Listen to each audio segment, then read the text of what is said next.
Current electricity. चलिए आपको current लगाते हैं, हर किसी को कभी ना कभी जिंदगी में एक बार करंट लगता है जी। तो करंट इलेक्ट्रिसिटी क्या है, अभी तक क्या चल रहा था, इलेक्ट्रोस्टैटिक्स। तो देखो जो चार्ज था, जब वो चार्ज रेस्ट पे था तब हम पढ़ते हैं इलेक्ट्रोस्टैटिक्स, जिसके 2 चैप्टर आपने पढ़े अभी तक मेरे साथ, इलेक्ट्रोस्टैटिक्स। ठीक है, अभी इसमें कुछ लेक्चर और धीमे धीमे डाल देंगे। अब चार्ज मोशन में आ गया, चार्ज इन मोशन। तो चार्ज के मोशन को हम 2 पार्ट में डिवाइड कर लेते हैं। एक होता है चार्ज का मोशन कांस्टेंट वेलोसिटी से, है ना, कोई एक्सेलरेशन वगैरह नहीं, कांस्टेंट वेलोसिटी से। और एक होगा चार्ज का मोशन वेरिएबल वेलोसिटी से, मतलब यहां पे ये भी कह सकते हो एक्सेलरेटेड मोशन है। ठीक है, और ये वाला एक्सेलरेटेड नहीं है। तो चार्ज जब कांस्टेंट वेलोसिटी से चलता है तो जो ब्रांच हम पढ़ते हैं वो होती है करंट इलेक्ट्रिसिटी। ठीक है, ये चैप्टर पूरा इसी पे होगा। हमारे जो भी चार्ज होंगे बेसिकली इलेक्ट्रॉन होगा, मूव करेगा कांस्टेंट वेलोसिटी से। और अगर यही इलेक्ट्रॉन वेरिएबल वेलोसिटी से मूव करे, अपना डायरेक्शन चेंज करे, अपनी स्पीड का मैग्नीट्यूड चेंज करे, तब मैग्नेटिज्म भी इन्वॉल्व हो जाती है और आता है इलेक्ट्रोमैग्नेटिज्म, जो कि हमारा नेक्स्ट टॉपिक है। तो अभी जितनी भी बात होगी चार्ज कांस्टेंट वेलोसिटी से चलेगा। ऑल्दो आज के लेक्चर में बीच में ऐसा लगने लगेगा कि इलेक्ट्रॉन इंक्रीजिंग स्पीड से चल रहे हैं, एक्सेलरेटेड मोशन है, फिर धीमे धीमे मैं रियलाइज कराऊंगा कि वो भी कांस्टेंट वेलोसिटी है। शुरू किया जाए, तैयार हैं? चार्ज को मूव कराना स्टार्ट किया जाए। चलिए चार्ज का मोशन पढ़ते हैं, चार्ज का मोशन पढ़ते हैं। तो यार पहले थोड़ी सी क्लास 10th वाली बातें कर लें कि करंट क्या होता है, आप जानते हैं कि नहीं। What is electric current, what is electric current, देखें आप जानते हैं कि नहीं, सबको पता होगा।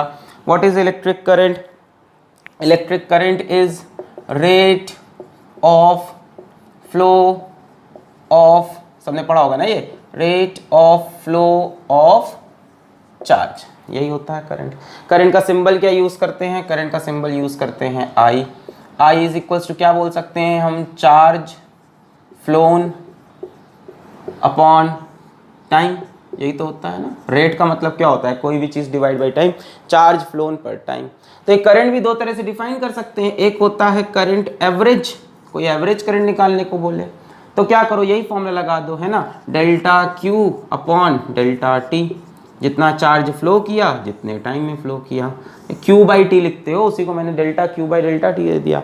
कितना चार्ज क्रॉस कर रहा है, कितना चार्ज, जैसे मान लो ये कंडक्टर है, इसमें से मान लो इस क्रॉस सेक्शन से कितना चार्ज क्रॉस कर रहा है, डेल्टा टी टाइम में। एक कोई क्रॉस सेक्शन पकड़ लिया, इससे मान लिया डेल्टा क्यू चार्ज निकल रहा है डेल्टा टी टाइम में। और एक होता है आई इंस्टेंटेनियस, सब पता होगा आपको, जैसे वेलोसिटी इंस्टेंटेनियस। क्या हो जाएगा, आई इंस्टेंटेनियस तब निकालेंगे जब बहुत छोटे टाइम इंटरवल में हमें करंट देखना हो, है ना। बहुत छोटे टाइम इंटरवल में क्या बोलेंगे, D Q by D T, है ना। तो ये सब आप वेलोसिटी वगैरह में कई बार फिजिक्स में पढ़ चुके हो। तो एक एवरेज करंट होगा delta Q by delta T, एक इंस्टेंटेनियस करंट होगा D Q by D T. इस चैप्टर में मैं बहुत easily I is equals to D Q by D T लिखूंगा। अब आप समझ जाना, चार्ज फ्लोन पर unit time, rate of flow of charge. और क्या बात कर लें, करंट की यूनिट की बात कर लें, unit of current. Unit of current क्या हो जाएगी भैया, क्या है, चार्ज अपॉन टाइम। चार्ज किस में लेते हैं, कूलॉम्ब में लेते हैं, कूलॉम्ब में लेते हैं, और टाइम किस में लेते हैं, सेकंड्स में लेते हैं। तो कूलॉम्ब पर सेकंड, और कूलॉम्ब पर सेकंड का नाम क्या रखा गया फिजिक्स में, एम्पियर रखा गया, कैपिटल ए। अगर याद हो तो एम्पियर बड़ी इंपॉर्टेंट यूनिट है, क्योंकि it is one of the 7 fundamental units. जो 7 फंडामेंटल यूनिट्स आप क्लास 11th पढ़े थे, उसमें से एक एम्पियर भी थी। ठीक है, कूलॉम्ब नहीं है फंडामेंटल, एम्पियर फंडामेंटल यूनिट है। ठीक है, सर एम्पियर एक फंडामेंटल यूनिट है, यूनिट ऑफ करंट ऐसा ही यूनिट। और क्या बातें होती है, इतना नोट कर लो, करंट एवरेज, करंट इंस्टेंटेनियस। इस पर 1-2 क्वेश्चन करा देते हैं, इस पर सवाल करा देते हैं। अच्छा, सवाल कराने से पहले करंट कैसी क्वांटिटी है, एक ये भी बड़ा हर क्लास में चलता होगा ना, आप जहाँ भी कोचिंग पढ़ रहोगे, स्कूल में भी, कि करंट कैसी क्वांटिटी है, इलेक्ट्रिक करंट कैसी क्वांटिटी है। एक बहस होती है इस पर भी ना, कि स्केलर है कि वेक्टर है इलेक्ट्रिक करंट। स्केलर या वेक्टर। अब जिसने इसके बारे में नहीं सुना क्या बोलूँ उसके लिए समझ ही जाओ, मतलब कितनी कम पढ़ाई की है तुमने ज़िंदगी में। जिसने सुना है वो समझ रहा होगा कि स्केलर वेक्टर को लेकर इसमें हमेशा डाउट रहता है। सर मैंने भी नहीं सुना पर मैं किसी को बताऊंगा नहीं, कोई सुन नहीं रहा सर, वीडियो देख लूँगा कोई बात नहीं, मिटा रहे।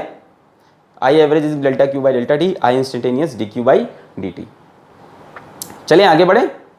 क्रॉस सेक्शन से कितना चार्ज पास कर रहा पर unit time, I is equal to D Q by D T.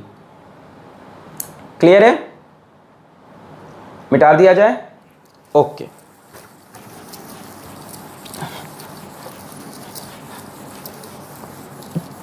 हाँ, तो मैं ये कह रहा था कि एक बड़ी बहस होती है कि इलेक्ट्रिक करंट स्केलर क्वांटिटी है कि वेक्टर क्वांटिटी है। तो आप जानते हो कि करंट के पास डायरेक्शन होता है, बार आई बोल दूं मैं, इलेक्ट्रिक करंट के पास डायरेक्शन होता है और मैग्नीट्यूड तो होता ही है। तो जिन क्वांटिटी के पास मैग्नीट्यूड और डायरेक्शन होता है, जिन क्वांटिटी के पास मैग्नीट्यूड और डायरेक्शन होता है उनको हम वेक्टर क्वांटिटी समझते हैं, बट करंट वेक्टर क्वांटिटी नहीं होता। ठीक है, वेक्टर क्वांटिटी समझते हैं बट करंट वेक्टर नहीं होता, बिकॉज करंट इलेक्ट्रिक करंट, ठीक है, डज नॉट फॉलो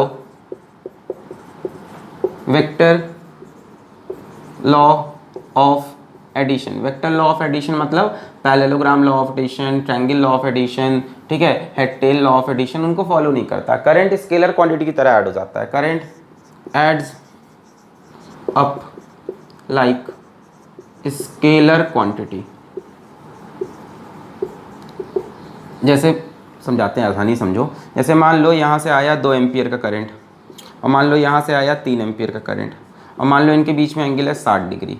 तो अगर ये दोनों वेक्टर होते तो हम क्या करते, A square plus B square plus 2ab cos 60, ऐसा कुछ नहीं। करंट में दोनों जुड़ के 2 और 3 जुड़ के 5 एम्पियर बन जाते हैं। Scalar addition, I1 plus I2 is equals to I3। जैसे मान लो इसी 2 एम्पियर और 3 एम्पियर में एंगल चेंज कर दूँ, यहाँ से 2 एम्पियर आया, यहाँ से 3 एम्पियर आया और मान लो एंगल है 90 डिग्री, तो इस बार आंसर कुछ और आना चाहिए। भाई वेक्टर एडिशन में एंगल मैटर करता है, A square plus B square plus 2ab cos 90 आना चाहिए। ऐसा कुछ हुआ नहीं, दोनों को जोड़ के देखा हमने, करंट अभी भी कितना आया, 5 एम्पियर। यानी वेक्टर का करंट का जो एडिशन है वो स्केलर क्वांटिटी जैसा होता है। अरे 5 kg, अरे सॉरी 2 kg 3 kg जोड़ो कितना आएगा, 5 kg। अब चाहे 2 kg के ऊपर 3 kg ऐसे रखो वैसे रखो, कोई फर्क नहीं, स्केलर क्वांटिटी है ना। तो स्केलर क्वांटिटी सीधा सीधा ऐड हो जाती है, एंगल से कोई फर्क नहीं पड़ता है। ठीक है, नो इफेक्ट ऑफ एंगल, है ना। ठीक है, तो अब करंट वेक्टर होनी चाहिए थी मैग्नीट्यूड डायरेक्शन वैसे, और ऐड होती है स्केलर क्वांटिटी। तो करंट को स्केलर क्वांटिटी बोल सकते हो अगर ऑप्शन में टेंसर ना लिखा हो। अगर टेंसर लिखा हो तो टेंसर बोलना पड़ेगा, है ना। Basically current is a tensor quantity, note कर लो। करंट, अब टेंसर आपके सिलेबस में कहीं है नहीं, इज अ टेंसर क्वांटिटी।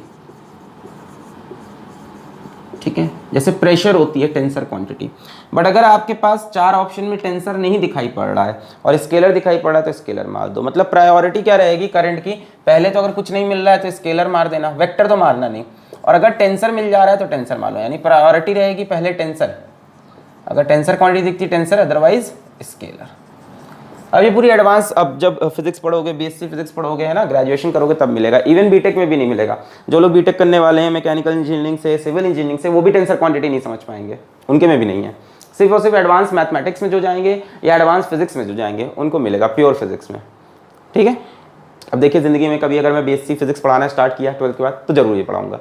ठीक है, तो अभी के लिए इतना समझ लो कि 4 ऑप्शन में टेंसर है तो टेंसर मार देंगे, अदरवाइज स्केलर। तो भैया करंट वेक्टर क्वांटिटी तो नहीं होती है जबकि उसके पास डायरेक्शन है, because it does not follow vector law of addition. Clear है।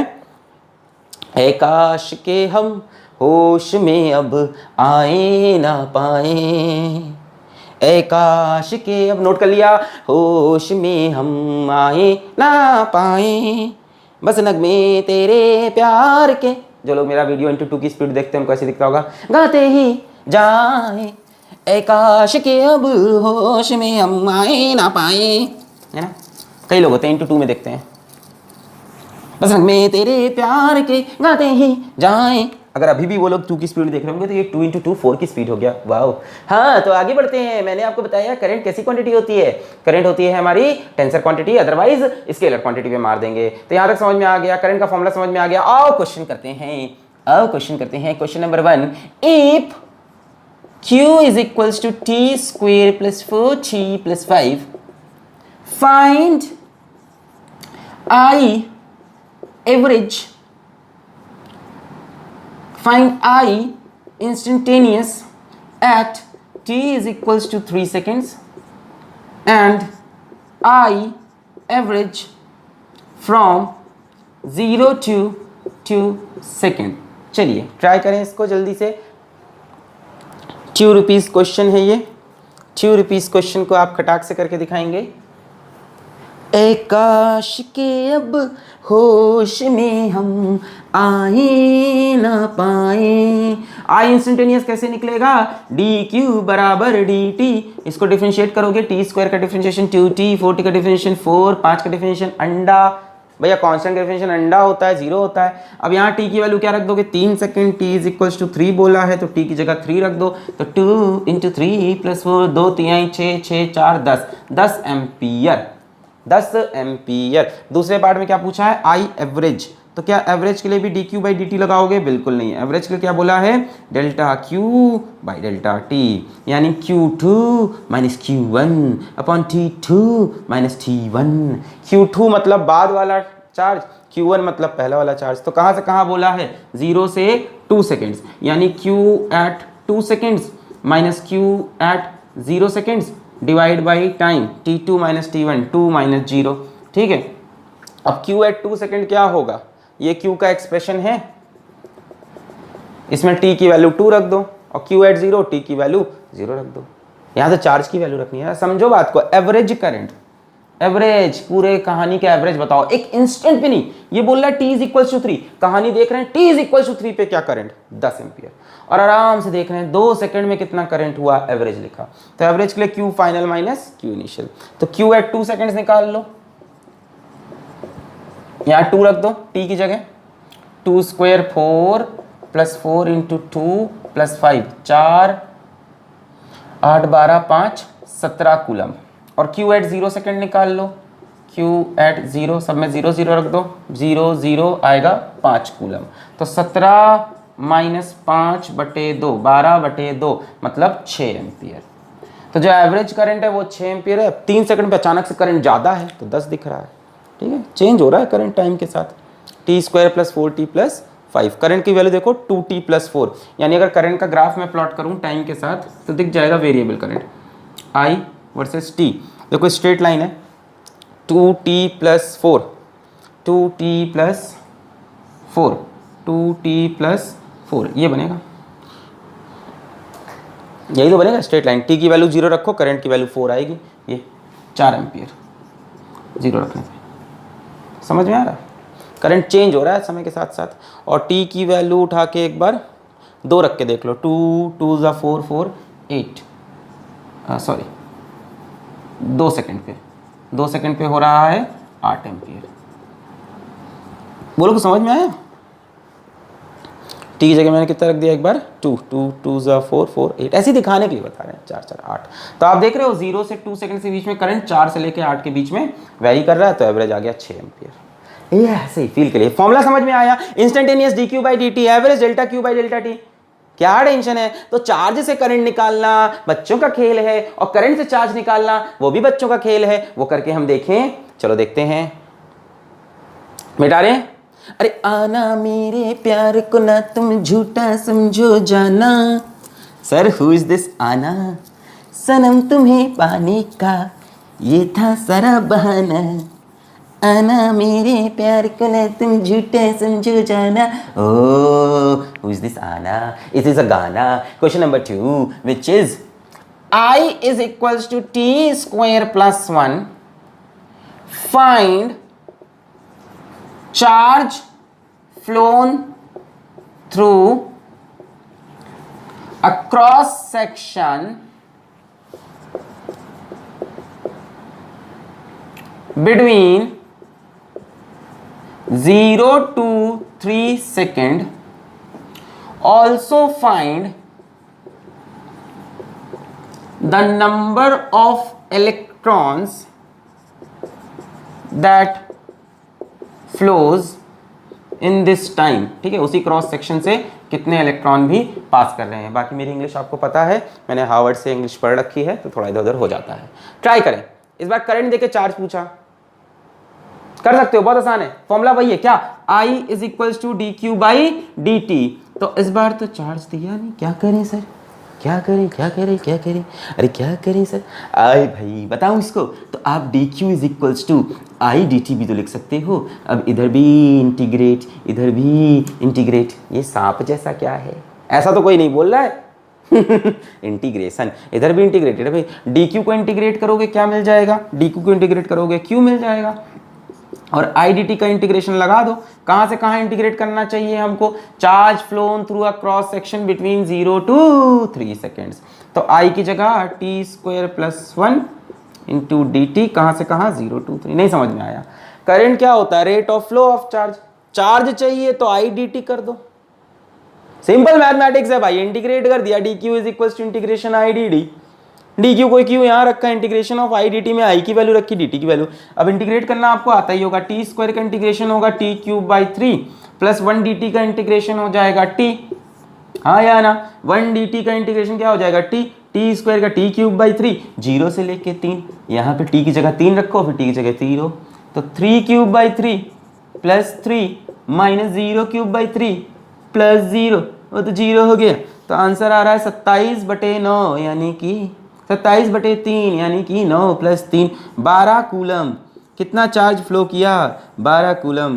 छोटा होता है कि बड़ा, बहुत ज़्यादा होता है ये, 12 कूलम का चार्ज फ्लो कर रहा है कितने समय में, 0 से 3 सेकेंड। यानी अगर कोई क्रॉस सेक्शन रहा होगा जिसमें से एक करंट पास कर रहा होगा, तो अगर 0 से लेके 3 सेकेंड तक आप अपनी आंख यहाँ टिकाए रहो और गिनते रहो चार्ज कितना पास हुआ, तो 0 से 3 सेकेंड में 12 कूलम का चार्ज पास हुआ, 12 कूलम का चार्ज पास हुआ, ठीक है। ये इंस्टेंटेनियस करंट है, एवरेज नहीं। क्लियर है बात, क्लियर है, क्लियर है। फिर क्या पूछा, also find the number of electron that flows in this time. तो यार चार्ज पता चल गया, आप नंबर ऑफ इलेक्ट्रॉन निकाल लोगे। आप लोग ने इलेक्ट्रोस्टैटिक्स में पहले ही लेक्चर में पढ़ा होगा, Q is equals two plus minus NE। इससे आपको नंबर ऑफ इलेक्ट्रॉन मिल जाएंगे कि इस चार्ज में कितने इलेक्ट्रॉन है, लगा दो Q is equals to NE, लगा दो Q is equals to NE। Q की वैल्यू कितनी है 12 कूलम, N की वैल्यू नहीं पता, यही तो चाहते हैं नंबर ऑफ इलेक्ट्रॉन। अरे ये पढ़ा था कि नहीं, Q is equals to NE, ये चार्ज ऑन इलेक्ट्रॉन, और ये क्या होता था नंबर ऑफ इलेक्ट्रॉन। तो Q is equals to NE लगा दिया। इस चार्ज में कितने इलेक्ट्रॉन होंगे, उतने इलेक्ट्रॉन पास किए होंगे, पुचिक पुचिक पुचिक पुचिक पुचिक, ठीक है। इलेक्ट्रॉन का charge 1.6 into 10 to the power minus 19 coulomb. अब कई लोग ने कमेंट कर दिया इट इज माइनस 1.6, ठीक है, तो यहाँ पे भी माइनस लगा दो, Q is equals to minus NE कर लो, वो तुम्हारी प्रॉब्लम है। यहाँ से N की वैल्यू आपको मिल जाएगी, N is equals to 12 divide by this quantity, 12 upon 1.6 10 में, तो इसकी वैल्यू आएगी 7.5 into 10 to the power 19 electron. तो इतने झोला भर के इलेक्ट्रॉन, इतने झोला भर के इलेक्ट्रॉन यहाँ से पास करेंगे 0 से 3 सेकंड में। तो इस तरह के सवाल मैंने आपको करा दिया, बहुत नहीं करा रहा। I is equals to D Q by D T, Q is equals to integral I D T, Q is equals to integral I D T. यहाँ से देखो यही तो आया, डी क्यू का इंटीग्रेशन करोगे Q is equals to integral I D T. अच्छा ये तुमने पहले भी पढ़ रखा था। एक बात बताओ, अगर ये करंट कॉन्स्टेंट हुआ, ऐसी फील के लिए सब बहुत ही बच्चों वाली चीज है, इसमें टाइम नहीं वेस्ट, तो simple I is equal D Q by D T, D Q is equal to integral I, आता होगा भाई। तो हमने कहा डी क्यू का integration Q, integration of I D T. अब मैं कह रहा हूं मान लो करंट कांस्टेंट होता, करंट अगर कांस्टेंट होता तो इस सांप से बाहर आ जाता, इंटीग्रेशन बाहर आ जाता, तो हम लिखते Q is equals to I, integration of D T क्या होता टाइम। करंट कांस्टेंट है, बाहर आ गया, कब, जब करंट कांस्टेंट है, तब Q is equals to I T. ये तो आपने पढ़ा होगा क्लास 10th में, Q is equals to I T. कब लगेगा ये, जब कांस्टेंट करंट, ओके। यहाँ कांस्टेंट था नहीं, इसलिए यहाँ ये नहीं कर सकते थे। अगर यहाँ आप बोलते Q is equals to I T तो गलत आंसर आता भाई। करंट में क्या है, T square plus 1, current time पे डिपेंड कर रहा है, और तुम्हें चार्ज चाहिए 0 से 3 सेकंड में, तो यहाँ क्या वैल्यू रखोगे टी की, 3 रख दोगे तो ये तो गलत हो जाएगा ना। शुरू में तो चार्ज कम गया होगा ना, शुरू में करंट देखो कम है, टी पे डिपेंड कर रहा है, जब टी 0 है तो करंट कम है, तुम यहाँ 3 रख के गलत कर दोगे। ये वेरिएबल करंट का केस था, तो Q is equals to I T आप नहीं लगा सकते। ये लगा सकते हो Q is equals to I T जब कांस्टेंट करंट हो। सर अब इतनी किसकी बोली, मैं डर गया, मिटा दें। क्लियर हो गई सारी बातें। नंबर ऑफ इलेक्ट्रॉन निकालने को बोले, चार्ज देके करंट बोले, ऐसे कर लो, करंट देके चार्ज बोले, ऐसे कर लो। नोट कर लिया, बॉक्स बना लिया, डिब्बा बना लिया, खुशी हो गई, मिटा दें, बहुत बढ़िया। अब चलते हैं डिश। अब चलते हैं ब्लैक एंड व्हाइट स्टोरी, यानी the classical story of current, drift velocity की कहानी में।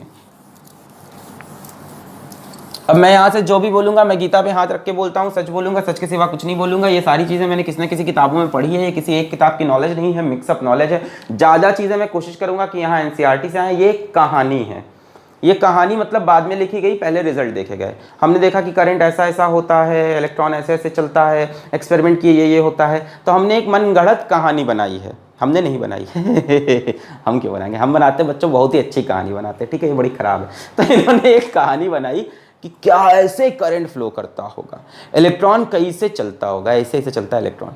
अरे हकीकत है, इलेक्ट्रॉन ऐसे ऐसे चलता है, एकदम एकदम प्यार में, एकदम आराम से, ऐसे खिचिक खिचिक, ठीक है। कहानी है, हम क्या करें, कहानी सुनानी पड़ेगी। ये बड़ा ही मतलब बच्चों को बड़ा बोरिंग लगता है ये, ठीक है, तो थोड़ा सा इंटरेस्टिंग बनाने की कोशिश करते हैं। कहानी है कि चलो लिख ही देते हैं, इतना टाइम वेस्ट नहीं करते। Classical story of electric current, ठीक है। तो कई लोग तो खुश हो गए, कहानी सुनेंगे ईयरफोन लगा के एकदम, है ना, हाथ में पॉपकॉर्न लेके बैठ गए। अरे भैया डेरिवेशन करनी है, एग्जाम में आता है, ड्रिफ्ट वेलोसिटी। कहानी सुनाएंगे पर इंपॉर्टेंट बात को आप याद रखेंगे। ड्रिफ्ट वेलोसिटी पढ़ने जा रहे हैं हम, बड़ा ही इंपॉर्टेंट है, इसका डेरिवेशन पूछता है एग्जाम में, ड्रिफ्ट वेलोसिटी, और इसका फील भी समझना है आपको। शुरू किया जाए। इसको कई लोग बोलते हैं electron gas model. I repeat, electron, लिख लो, मैं नहीं लिखूंगा, गैस मॉडल। इलेक्ट्रॉन, अभी समझाएंगे ऐसा क्यों बोला, electron gas model of current या ऑफ एटम या ऑफ कंडक्टर, जो भी, इलेक्ट्रॉन गैस मॉडल। देखो अभी तक जब तक आप इलेक्ट्रोस्टैटिक्स पढ़ रहे थे तो आपको एक चीज श्योर थी कि अगर आपके पास कोई कंडक्टर है तो उस कंडक्टर के अंदर इलेक्ट्रिक फील्ड जीरो होती है। ये बात कई बार आई। जैसे मान लो ये एक कंडक्टर है, ये कंडक्टर है, ये कंडक्टर है, तो इस कंडक्टर के अंदर इलेक्ट्रिक फील्ड कितनी होती है, जीरो। मैंने बाहर से यहाँ एक इलेक्ट्रिक फील्ड लगाने की कोशिश की, ई एक्सटर्नल हमने लगाई। ई एक्सटर्नल लगाने पे क्या हुआ कि कंडक्टर के अंदर इलेक्ट्रिक फील्ड जीरो रही। ई नेट इनसाइड इज जीरो। कई लोग ने मेरे कुछ लेक्चर्स बीच में छोड़े होंगे, उनको मैं बताऊं ऐसा क्यों हुआ, जल्दी से समझ लो। जैसे ही एक्सटर्नल लगाओगे, कंडक्टर के पास बहुत ढेर सारे फ्री इलेक्ट्रॉन होते हैं, सबको पता है कंडक्टर के पास बहुत ढेर सारे फ्री इलेक्ट्रॉन है ना, चार्ज बहुत फ्री होता है। तो क्या होगा कि इलेक्ट्रॉन्स के ऊपर फोर्स लगेगी, है ना, इलेक्ट्रॉन्स किधर भागते हैं, अपोजिट टू इलेक्ट्रिक फील्ड। तो इस कंडक्टर के फ्री इलेक्ट्रॉन्स यहाँ आ गए, नेगेटिव नेगेटिव, और जितना पॉजिटिव चार्ज था वो यहाँ आ गया। अरे मतलब इधर पॉजिटिव चार्ज कम हो गया तो सॉरी, हाँ, इधर नेगेटिव चार्ज कम हो गया तो पॉजिटिव। अरे भाई ये कंडक्टर है, इसके अंदर फ्री इलेक्ट्रॉन बैठे हुए हैं, बाहर से एक इलेक्ट्रिक फील्ड लगाई तो इलेक्ट्रॉन्स के ऊपर क्या लग जाती है, force in the direction opposite to electric field, है ना, और पॉजिटिव चार्ज में फोर्स लगी in the direction of electric field, positron बोल दो, ऐसे कुछ है नहीं, इमेजिनरी कहानी। तो इधर क्या बन जाएगा, पॉजिटिव, यहाँ से इलेक्ट्रॉन कम हो गया। तो क्या हुआ कि यहाँ पे कुछ चार्ज इंड्यूस हो गया, पढ़ा होगा आपने, चार्ज क्या हो गए, इंड्यूस। और कंडक्टर्स की या मेटल की खास बात होती है कितना भी चार्ज इंड्यूस कर सकते हैं, बहुत फ्री इलेक्ट्रॉन होते हैं। नहीं ये मत सोचो कितना स्ट्रॉन्ग, बहुत फ्री इलेक्ट्रॉन होते हैं इनके पास। तुम जितनी बार इलेक्ट्रिक फील्ड लगाओगे उतनी ये अंदर इलेक्ट्रिक फील्ड बना लेते हैं। नहीं समझे, क्या हुआ, बाहर से इलेक्ट्रिक फील्ड लगाया, कुछ चार्ज इधर भाग गए, कौन से, नेगेटिव वाले किधर जाते हैं, अपोजिट टू इलेक्ट्रिक फील्ड, और पॉजिटिव चार्ज किधर भागते हैं, इन the direction of electric field. मैं नहीं कह रहा पॉजिटिव भागे, बस यहाँ से इलेक्ट्रॉन चले गए तो यहाँ पॉजिटिव चार्ज होने लगा। नेगेटिव किधर जाते हैं, opposite to electric field, positive in the direction of electric field. जिसने इलेक्ट्रोस्टैटिक्स नहीं पढ़ा उसने क्या ही किया है जिंदगी में। अच्छा ये हो गया। अब देखो पॉजिटिव नेगेटिव बनने की वजह से एक अंदर इलेक्ट्रिक फील्ड बन गई। इलेक्ट्रिक फील्ड का डायरेक्शन क्या होता है, पॉजिटिव से नेगेटिव, इसको हम बोलते हैं ई इंड्यूस्ड, है ना। तो कंडक्टर की यही खास बात होती है, अपने अंदर इतनी बढ़िया इंड्यूस्ड इलेक्ट्रिक फील्ड बनाते हैं कि बाहर वाले को पूरा कैंसिल कर देता है। कितनी भी लगाओ वो बना लेंगे जब तक ब्रेक डाउन ना हो जाए मटेरियल का। अदरवाइज कितनी भी लगाओ वो बना लेंगे। मतलब ये करते क्या हैं, ये ऐसी इंड्यूस्ड इलेक्ट्रिक फील्ड बनाते हैं which is equal and opposite to external field. ठीक है, नेगेटिव साइन लगाया अपोजिट के लिए और इक्वल तो ये, मतलब इधर ला के इसको ऐड करोगे तो नेट इलेक्ट्रिक फील्ड कितनी हुई, 0। इसको इधर लाए तो नेट इलेक्ट्रिक फील्ड 0 हो जाएगी। ये दोनों इक्वल है ना, अपोजिट अपोजिट ऐसे है, कट जाएगा कि नहीं, वेक्टर क्वांटिटी होती है इलेक्ट्रिक फील्ड, कट के 0 हो गई। इंड्यूस चार्ज यानी यहाँ पे कुछ चार्ज एक्यूमुलेट हो गया है, ठीक है, एक्यूमुलेट, कुछ चार्ज जम गया है इधर आके और इधर आके, और इस चार्ज जमने की कहानी की वजह से कंडक्टर के अंदर नेट इलेक्ट्रिक फील्ड क्या होती है, 0। ये हमने इलेक्ट्रोस्टैटिक्स में कई बार पढ़ा। पर ध्यान देना वहां पे जो भी कंडक्टर हमने पढ़े वो आइसोलेटेड कंडक्टर थे। आइसोलेटेड कंडक्टर मतलब वो जो कभी कमिटेड नहीं हुआ, सिंगल कंडक्टर।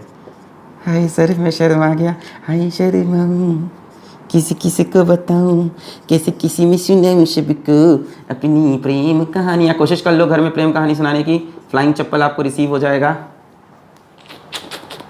है ना। कई लोग होते हैं मैं इसी से शादी करेगा, अरे तेरे को पता नहीं है अभी जिंदगी कितनी आगे जाने वाली है, तेरे को 1% आइडिया नहीं है, मैं इसी से शादी करेगा।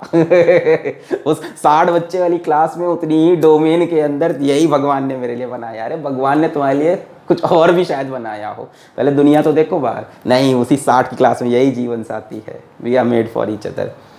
इवॉल्व मैं इसलिए बताता हूँ क्योंकि एज में आपसे बड़ा हूँ, ये स्टोरीज हम लोग ने देखी, अपने साथ देखी, अपने अगल बगल देखी, तो उस एज में लगता है कि यही 100 बच्चे हैं ज़िंदगी में, यही 10 मेरे दोस्त हैं, इसी में से यही है मेरा जीवन साथी। ऐसा कुछ नहीं है। अभी आगे ग्रो करो लाइफ में, वेट करो, अगर तुमको सही में ये सब चीज़ें करनी है भी वेट करो, काम कर लो फिर वेट करो, ठीक है। नहीं सर, अरे सुना होगा मम्मी कहती हैं जल्दी काम शैतान का, you are my true love. भगवान ने तुम्हारे लिए पूरी दुनिया बनाई है, पागल दुनिया तो देख लो पहले, क्या बता भगवान ने अच्छा, सर इससे अच्छी तो कोई है ही नहीं, सर इससे अच्छा तो कोई है नहीं। अरे क्या मैं बोलूँ। खुद सोचो यार, किससे झूठ बोल रहे हो, ऐसा थोड़ी ना होता है ना, मानोगे नहीं। एक चीज़ होती है, मेरे दोस्त ने कहा था कि इंसान प्यार में अंधा होता है और क्या, तो समझ ही लो। हाँ कहाँ थे, हाँ तो हम लोग बात कर रहे थे कंडक्टर की, तो मैंने बोला कि आइसोलेटेड कंडक्टर होता है, सिंगल कंडक्टर, है ना, तो खाली कंडक्टर अकेला। तो यहाँ पे हम देखते हैं कि अंदर उतनी ही इलेक्ट्रिक फील्ड इंड्यूस हो जाती है जितनी बाहर लगाते हैं, और नेट इलेक्ट्रिक फील्ड इनसाइड 0 रहती है। एक बार चार्ज एक्यूमुलेट हो गया उसके बाद 0। अब मेरा एक बड़ा अच्छा सवाल है कि क्या इसके अंदर इलेक्ट्रॉन मूव कर रहे हैं, अभी भी इलेक्ट्रॉन्स हो, अरे इसके पास बटेरे फ्री इलेक्ट्रॉन है, टेंशन मत लो, बटेरे हैं बहुत होते हैं। अभी हम अमाउंट दिखाएंगे आज की क्लास में, बताएंगे भी कितने फ्री इलेक्ट्रॉन होते हैं मेटल्स के पास। क्या ये इलेक्ट्रॉन्स अभी मूव कर रहे हैं कि अपनी जगह पे ऐसे बैठे हुए हैं, क्योंकि नेट इलेक्ट्रिक फील्ड तो कितनी है, 0। नेट इलेक्ट्रिक फील्ड अंदर 0, अंदर कोई इलेक्ट्रिक फील्ड नहीं है। क्या ये इलेक्ट्रॉन ऐसे बैठे हुए हैं या इधर उधर भाग रहे हैं, सोच के आंसर दो। भाग रहे हैं। क्यों भाग रहे हैं, बिकॉज ऑफ थर्मल एनर्जी। भैया बाहर टेम्परेचर तो होगा, बाहर हीट तो होगी, मतलब टेम्परेचर डिफरेंस, वही तो बता रहे हैं।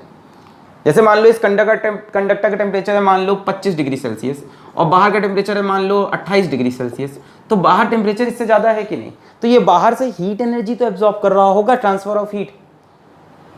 काइनेटिक एनर्जी इसके मॉलिक्यूल्स को मिल रही होगी कि नहीं, काइनेटिक थ्योरी पढ़ा है कि हीट एब्जॉर्ब होती है काइनेटिक एनर्जी के फॉर्म में, यानी इसके मॉलिक्यूल्स को, इसके इलेक्ट्रॉन्स को एनर्जी जो एब्जॉर्ब हो रही होगी उसकी वजह से वो जुम्बा जुम्बा जुम्बा जुम्बा वाइब्रेशनल मोशन कर रहे होंगे, यानी in the absence of electric field, absence ही मानेंगे, इनसाइड अभी कितनी electric field, 0। So in the absence of E net the electrons still move inside conductor। कैसे, बहुत धीमे धीमे नहीं, बहुत तेज तेज चलते हैं, बहुत तेज तेज, ऐसा हल्का फुल्का नहीं। इलेक्ट्रॉन छोटा सा तो है, उसको थोड़ी सी एनर्जी दे दो पागल हो जाता है, झुम झुम झुम झुम, थोड़ी सी एनर्जी झुम झुम झुम झुम। तो 25 से 30 डिग्री सेल्सियस के बीच में अगर देखोगे, 25 से 30 के आसपास, तो ये electron random motion, zigzag motion, जैसे इस इलेक्ट्रॉन की बात करें तो ये रैंडम मोशन इधर भाग रहा है, रैंडम मोशन इधर भाग के गया, ठीक है। और जिस स्पीड से यहाँ भाग के गया वो होती है करीब 10⁴ से 10⁵ मीटर पर सेकेंड इनसाइड कंडक्टर, और वो स्पीड होती है करीब 10⁵ मीटर पर सेकेंड, छोटी मोटी स्पीड नहीं है, जरा रियलाइज करो इसको। बहुत बड़ी स्पीड से इलेक्ट्रॉन इसके अंदर घूम रहा है। देखो यहाँ से टाइम ले रहे हैं, शुरू की चीज़ें आपकी पढ़ी हुई थी, I is equals to charge upon time, ये अब कहानी स्टार्ट हुई। तो बहुत ही तेज स्पीड में इलेक्ट्रॉन इसके अंदर चल रहा है। इसको हम बोलते हैं थर्मल वेलोसिटी।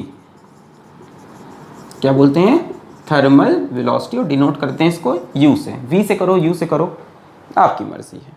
जैसे ये इलेक्ट्रॉन U1 वेलोसिटी से मान लो इधर भागा, जूम, इसके बगल वाला इलेक्ट्रॉन इसी समय पे U2 वेलोसिटी से इधर भागा। सबकी वेलोसिटी सेम भी नहीं होती, अलग अलग होती है, अलग अलग टाइम पे, अलग अलग जगह पे, सब मतलब बहुत ही रैंडम कहानी है ये इलेक्ट्रॉन मान लो U3 वेलोसिटी से ऊपर भागा, ये इलेक्ट्रॉन मान लो U4 वेलोसिटी से नीचे भागा। इसमें यार अनगिनत फ्री इलेक्ट्रॉन्स हैं, इसमें सब अलग अलग डायरेक्शन में भाग रहे हैं, रैंडम मोशन है। ये इलेक्ट्रॉन मान लो U5 वेलोसिटी से इधर भागा, ये इलेक्ट्रॉन मान लो U6 वेलोसिटी से इधर भागा।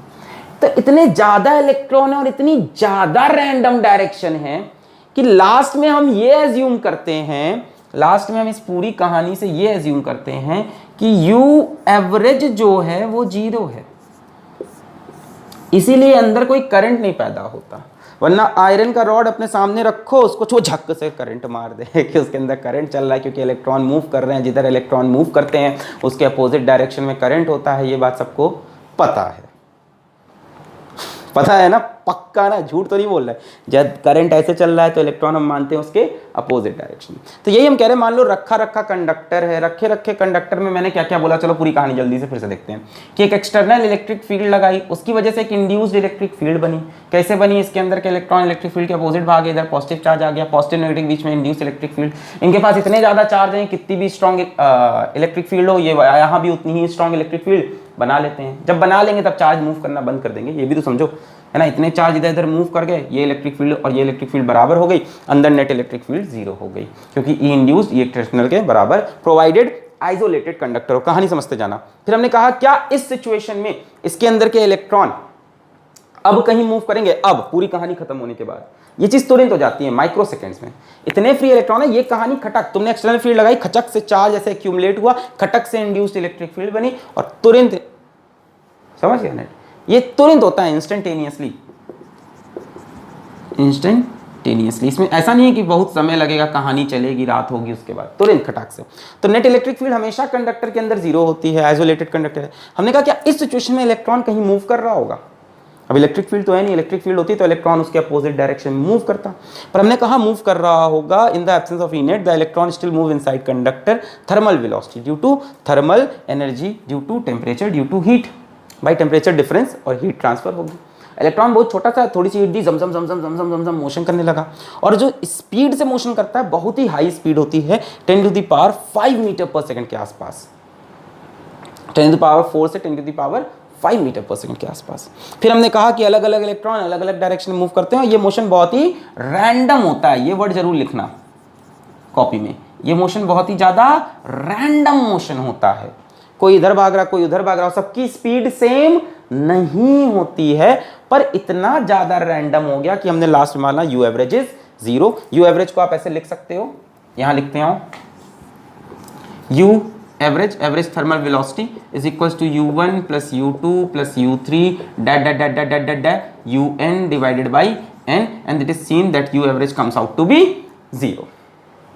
जब तक नेट इलेक्ट्रिक फील्ड नहीं है, अंदर इलेक्ट्रॉन का नेट मोशन नहीं होता है। एक एक इलेक्ट्रॉन तो मूव कर रहा है, पर ओवरऑल एवरेज देखो तो एवरेज करंट इज 0। क्या इसके अंदर करंट नहीं है? इसके अंदर ट्रांजिएंट करंट छोटे छोटे बन रहे होंगे, but overall net current is 0। मतलब कोई भी इसका 1 मीटर क्यूब का या 1 सेंटीमीटर क्यूब का एरिया उठाओ तो उसके अंदर जितना करंट इधर बनता होगा उतना करंट इधर, नेट करंट 0, कोई भी छोटा सा। Clear?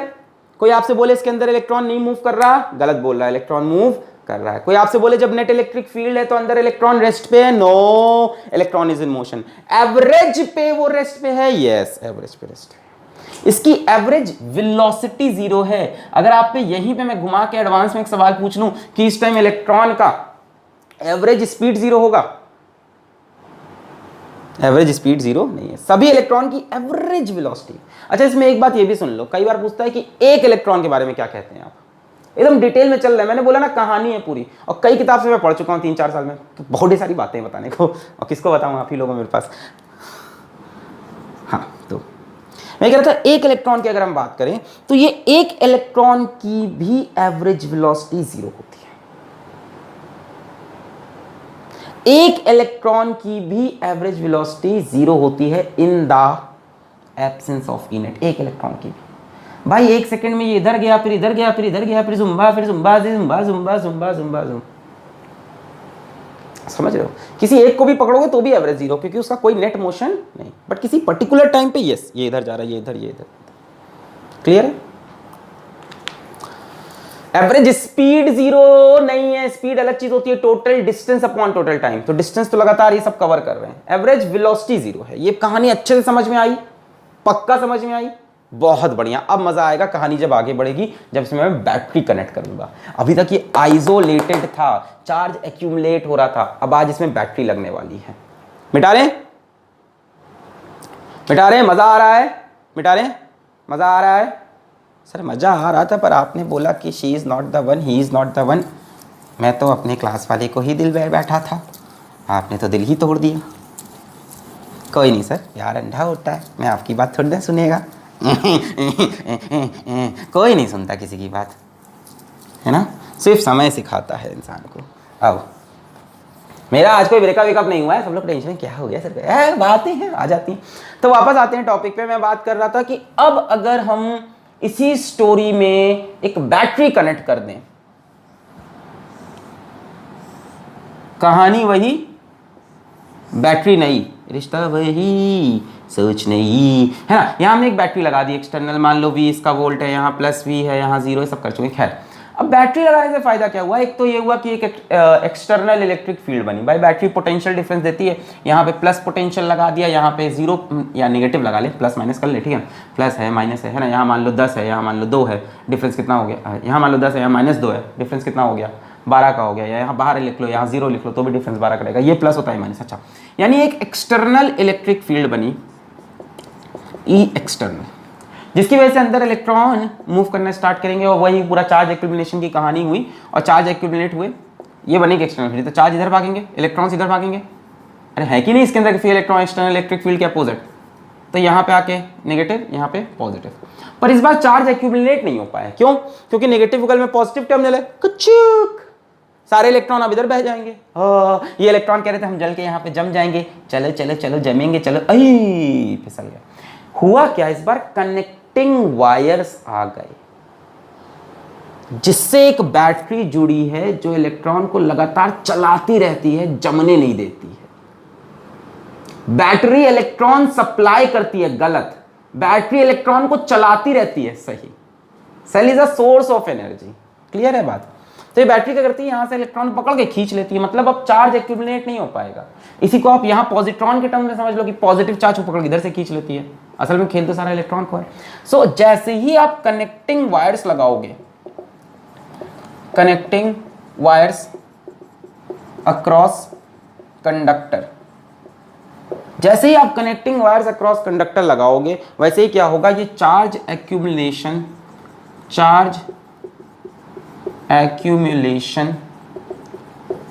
Stops.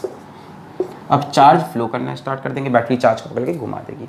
Charge accumulation stop होने से अंदर जो ई इंड्यूस्ड बन रही थी वो डिक्रीज कर जाएगी,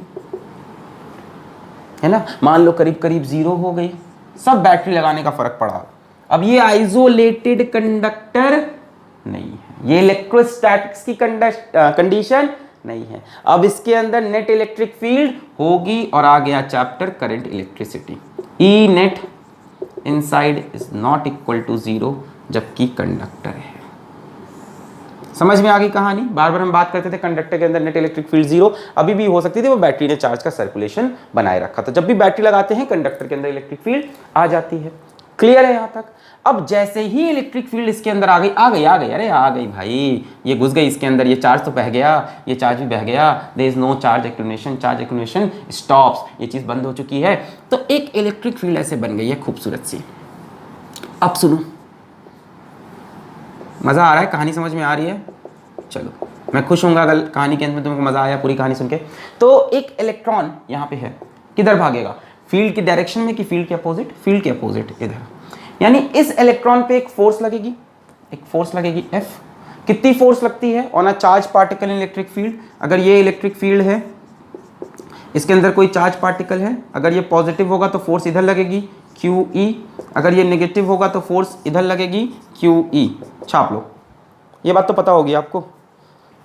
पॉजिटिव चार्ज पे फोर्स किधर लगती है? In the direction of field. Negative charge पे फोर्स किधर लगती है? In the direction opposite to field, minus QE plus QE। Okay, तो इलेक्ट्रॉन नेगेटिव है, इस तरफ फोर्स लगेगी QE, QE, QE। So force on electron is equals to QE, charge on electron is EE, है, ठीक है। वेक्टर फॉर्म में लिखें तो लिख जाएंगे माइनस EE, है ना, ठीक है। इलेक्ट्रिक फील्ड के अपोजिट, इलेक्ट्रिक फील्ड वेक्टर के अपोजिट है फोर्स वेक्टर, है ना। अच्छा, हम पूछें what is the acceleration of electron, तो एक्सेलरेशन क्या होता है? Force upon m, where m is mass of electron. m is, याद रखना जो चीज यूज कर रहे हैं, m क्या है? मास ऑफ इलेक्ट्रॉन, ठीक है। तो फोर्स कितनी है? Minus EE। माइनस क्यों लगा रहे हैं? चार्ज ऑफ इलेक्ट्रॉन की वजह से नहीं लगा रहे हैं, इलेक्ट्रिक फील्ड के डायरेक्शन से अपोजिट जा रहा है इसलिए, और ये m हो गया। क्लियर है? Minus EE by m। जिसका मन है ना लगाओ माइनस, समझ लो कि एक्सेलरेशन इस तरफ होगा। कितना एक्सेलरेशन होगा इलेक्ट्रॉन का? मॉड में समझ लो EE बाई m। टेंशन बहुत लेते हो, अब समझ में आ गया ये एक्सेलरेशन किस तरफ है। ये सोच रहे हैं उस तरफ नेगेटिव है, अरे उस तरफ नेगेटिव छोड़ो, इस तरफ एक्सेलरेशन है। इस तरफ इलेक्ट्रॉन बढ़ती हुई स्पीड से भाग रहा। किससे भाग रहा? बढ़ती हुई स्पीड से भाग रहा। किससे भाग रहा? बढ़ती हुई स्पीड से भाग रहा। सर अगर बढ़ती हुई स्पीड से भाग रहा है तो ये तो एक्सेलरेटेड मोशन है, तो ये करंट इलेक्ट्रिसिटी का पार्ट नहीं होना चाहिए। I object. You are right, but ऐसा हो नहीं पाया। ऐसा आपको लगा, ऐसा आपको फील हुआ कि electron will now run with accelerated motion. Electron पे तो फोर्स लग रही है, जुम जुम जुम भागेगा, कच कच कच कच कच, है ना, और इसकी वेलोसिटी लगातार बढ़ती जाएगी और इलेक्ट्रॉन बहुत तेज भागेगा। ऐसा होता नहीं है रियलिटी में। देखो अभी आपको एक फील आ रहा है, electron moves with acceleration and velocity increases, यानी एक समय इसकी वेलोसिटी बहुत हो जाएगी ना। मतलब 1 मिनट के लिए करंट ऑन कर दें, 2 मिनट के लिए, 1 घंटे के लिए कर दें तो बहुत तेज इलेक्ट्रॉन चलने लगेगा। ऐसा होता नहीं है। क्यों नहीं होता है? अब कहानी आई। कहानी ये है कि जब इलेक्ट्रॉन चलता है एक्सेलरेटेड मोशन, ठीक है, फोर्स लगी, तो उसके रास्ते में बहुत सी रुकावटें हैं। वो एटम्स जिनसे इलेक्ट्रॉन निकला था वो कर्नल बनके, है ना, वो आर्मी वाला कर्नल नहीं, KERNEL, कर्नल बोलते हैं जिस एटम से इलेक्ट्रॉन निकल गया, वो कर्नल बनके रास्ते में बैठा है। यहाँ से इलेक्ट्रॉन निकला उसमें से, अब वो कर्नल बनके बैठा है। ये इलेक्ट्रॉन जब इधर मूव करके जाके कर्नल से टकराएगा, धूम, स्पीड 0 हो गई। फिर स्टार्ट किया मोशन, फिर आगे बढ़ा, धूम, स्पीड 0, फिर आगे बढ़ा, धूम धूम। और ये धूम धूम होना, जरा इमेजिन करो, करोड़ों एटम्स हैं, उनके बीच में करोड़ों इलेक्ट्रॉन्स है, कितना ज़्यादा अंदर धूम धूम धूम धूम धूम चल रहा होगा। This collision is not exact collision, ऐसा सोचो मत जाके मार दिया उसको। कई लोग सच में सोचने लगे मार दिया। ये कर्नल है जिसमें से इलेक्ट्रॉन निकल चुका है। जैसे मान लो कॉपर का कंडक्टर था, केमिस्ट्री देख लेते हैं, तो यहाँ क्या बचा होगा? Cu+, और इसमें से इलेक्ट्रॉन बाहर निकल चुका है। तो ये इलेक्ट्रॉन जब इसके बगल जाएगा, ये अपनी तरफ अट्रैक्ट कर लेगा इसको। ऐसा नहीं कि जाके फिजिकल कोलिजन होगा। कोलिजन का मतलब फिजिक्स में ये नहीं होता कि दो बॉडी टकरा जाए बच्चों। कोलिजन का मतलब, अभी 11th क्लास की बात कर रहा हूँ मैं, फिजिक्स में कोलिजन का मतलब ये होता है, कहानी है, हम क्या करें, हमारी गलती नहीं है। कोलिजन का मतलब फिजिक्स में ये होता है कि एक बॉडी की वेलोसिटी दूसरी बॉडी की वेलोसिटी से इफेक्ट हो, या एक बॉडी का मोमेंटम दूसरी बॉडी के मोमेंटम से इफेक्ट हो। तो यहाँ पे ऐसा नहीं कि फिजिकल कोलिजन जाके भड़ाम से मार देगा उसको, वो हम बनाएंगे ऐसे ही, हम कहानी पढ़ रहे, हम कहेंगे कोलिजन हुआ, बट एक्चुअल में ये इसको अपनी तरफ अट्रैक्ट कर लेगा। तो मान लो ये इधर भाग रहा था, इसमें मान लो इधर भाग रहा था, इसने पीछे खींच लिया, रैंडम है, एक कहानी है, पता नहीं कहाँ से खींच रहा हो, कहाँ लड़ रहा हो, बहुत कोलिजन होगा ये समझो। So due to these collisions electron की स्पीड कम होती जाएगी। हर बार बढ़ाएगा, हर बार लड़ जाएगा, हर बार बढ़ाएगा, हर बार लड़ जाएगा। ओवरऑल इलेक्ट्रॉन किसी भी एक्सेलरेटेड मोशन से नहीं चलता। इतने लड़ने भिड़ने के बाद इलेक्ट्रॉन एक कांस्टेंट स्मॉल वेलोसिटी से चलता है, जिसको हम बोलते हैं ड्रिफ्ट वेलोसिटी। ड्रिफ्ट का मतलब क्या होता है? बहना। तो बहुत धीमे धीमे बहेगा, ऐसे खसकेगा बस अपनी जगह से, इन the direction of electric field. चल तो ऐसे ऐसे हर तरफ रहा है। थर्मल स्पीड तो अभी भी है, टेम्परेचर वाली स्पीड तो अभी भी है, वो थोड़ी ना कहीं गई। तो इधर जुम्बा जुम्बा जुम्बा जुम्बो धड़ धड़ धड़ धड़ धड़ कर रहा है। साथ में इलेक्ट्रिक फील्ड इसको इधर खींच रही है, थोड़ा सा इधर खींचा, इधर भी लड़ रहा है। इलेक्ट्रिक फील्ड कह रही है एक्सलरेट हो, क्या उसने कहा अच्छा ठीक है जुम्बा जुम्बा हम भागते हैं, जैसे ही भागा बड़ा आम लड़ा, फिर भागा बड़ा आम लड़ा, फिर बड़ा आम लड़ा, है ना, दर्द हो रहा है ना तुमको इलेक्ट्रॉन का। बेचारे की स्पीड कभी बढ़ ही नहीं पाई, जैसे हम सोच रहे थे कि एक्सलरेशन की वजह से उसकी स्पीड बढ़ती जाएगी, ऐसा नहीं हुआ। लड़ते भिड़ते वो एक लास्ट में उसने एक अपना कॉम्प्रोमाइज़ किया ज़िंदगी में कि कांस्टेंट स्मॉल वेलोसिटी से हम चलेंगे, बट वो चल रहा है तेज वेलोसिटी से। ये कहानी है, असल में तो वो तेज वेलोसिटी से ऐसे जुम्बा जुम्बा जुम्बा जुम्बा कर रहा है, और इस इलेक्ट्रिक फील्ड की वजह से जैसे जुम्बा जुम्बा जुम्बा जुम्बा जुम्बा, और इस इलेक्ट्रिक फील्ड कैसी है, हाँ इलेक्ट्रिक फील्ड वैसे थोड़ा सा इधर खिसक रहा है साथ साथ में, जुम्बा जुम्बा जुम्बा जुम्बा जुम्बा जुम्बा, देखो ऐसे डिंग डिंग डिंग डिंग डिंग डिंग डिंग डिंग डिंग डिंग डिंग डिंग डिंग डिंग, मतलब ये वाले मोशंस तो लगातार कर रहा है और साथ में खिसकता जा रहा है। इमेजिन करो दिमाग में, ये ऐसे ऐसे ऐसे रैंडम मोशंस बहुत तेज हो रहे हैं 10 to the power 5 मीटर पर सेकंड से, और धीमे धीमे इलेक्ट्रॉन इधर खिसक रहा है, बहुत तेजी से नहीं चलता, जैसे इधर आता धड़ाम से लड़ गया, इधर आया धड़ाम से लड़ गया। ओवरऑल उसका कोई नेट मोशन इस तरफ बहुत तेज स्पीड का नहीं होता, होता है नेट मोशन, अब होगा तो है ही है, होगा तो है ही भैया, फोर्स लग रहा है, एक्सलरेशन है, लड़ भिड़ रहा है, फिर भी फोर्स तो खत्म नहीं हो रही है, बट बहुत धीमे धीमे होता है। इसी बात को हम लिख के बताते हैं, इतना नोट कर लो। मजा आ रहा है, कहानी समझ में आ रही है? समझ में आएगा तो आपको डेरिवेशन बहुत आसान लगेगा। मिटारा जाए, मिटारा जाए, okay.